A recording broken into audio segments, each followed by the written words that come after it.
The forgotten hallway. Elena slipped into the abandoned Asher Manor, her heart pounding in rhythm with her fast-paced breath. Legends swirled around this decaying relic. Whispers of a family shattered by madness, echoes of voices lingering in the air long after they had departed. As a psychology student fascinated by the murky depths of the human mind, she craved a first-hand experience to understand the stories she'd so often read about. The manor loomed overhead, its looming presence draped in ivy, like a shroud of sorrow.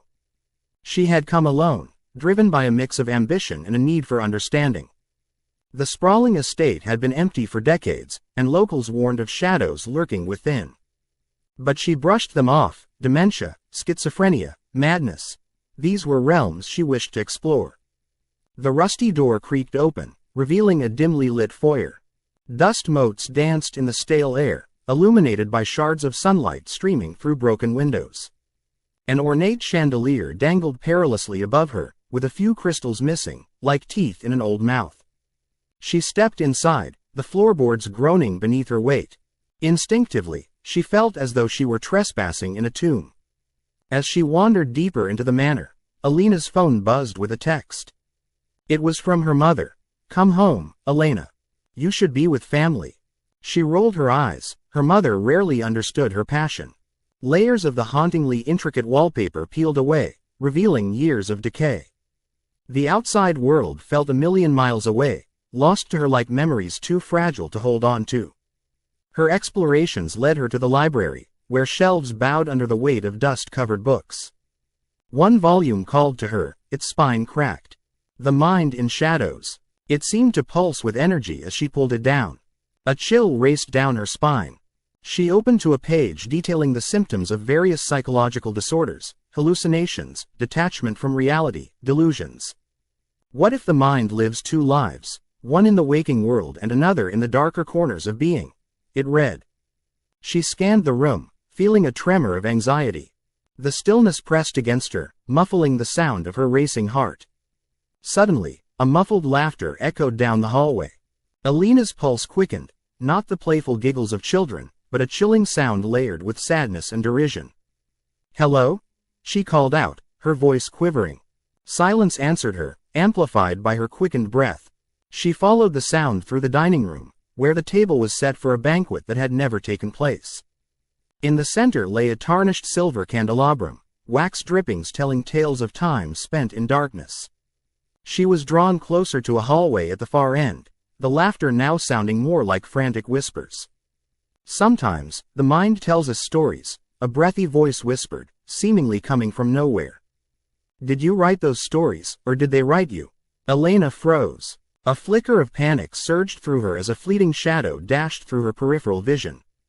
She turned, heart racing, but found only empty rooms filled with stagnant air. Her legs propelled her deeper into the manor, compelled by an anxious thrill mixed with dread.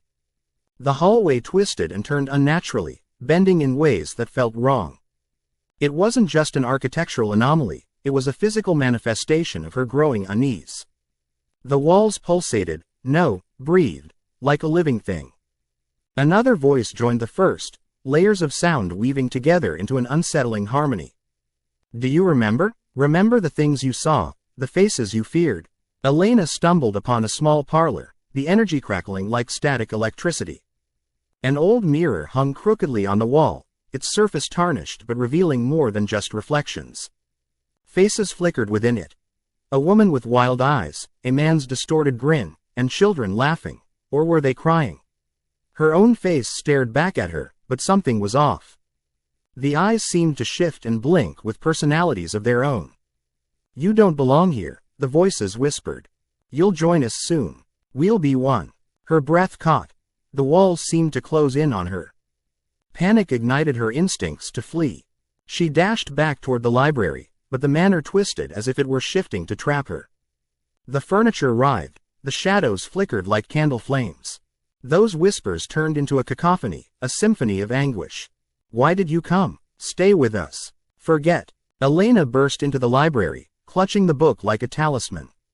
The overwhelming chaos surrounded her, dragging her thoughts into a whirlpool of despair. She clutched her head, the noise escalating until it became a tangible pain. "No!" she screamed, fighting against the tide of her own mind.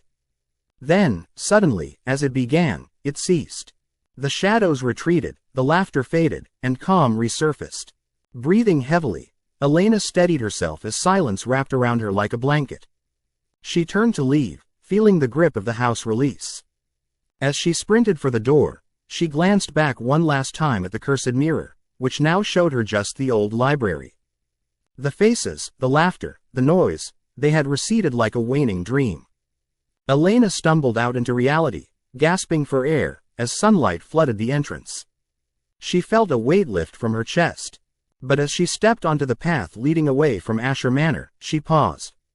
In the periphery, she thought she saw her reflection staring back at her, a knowing smile lingering on her lips. And for a fleeting moment, she wondered if maybe, just maybe, the stories whispered inside the manor would remain within her forever.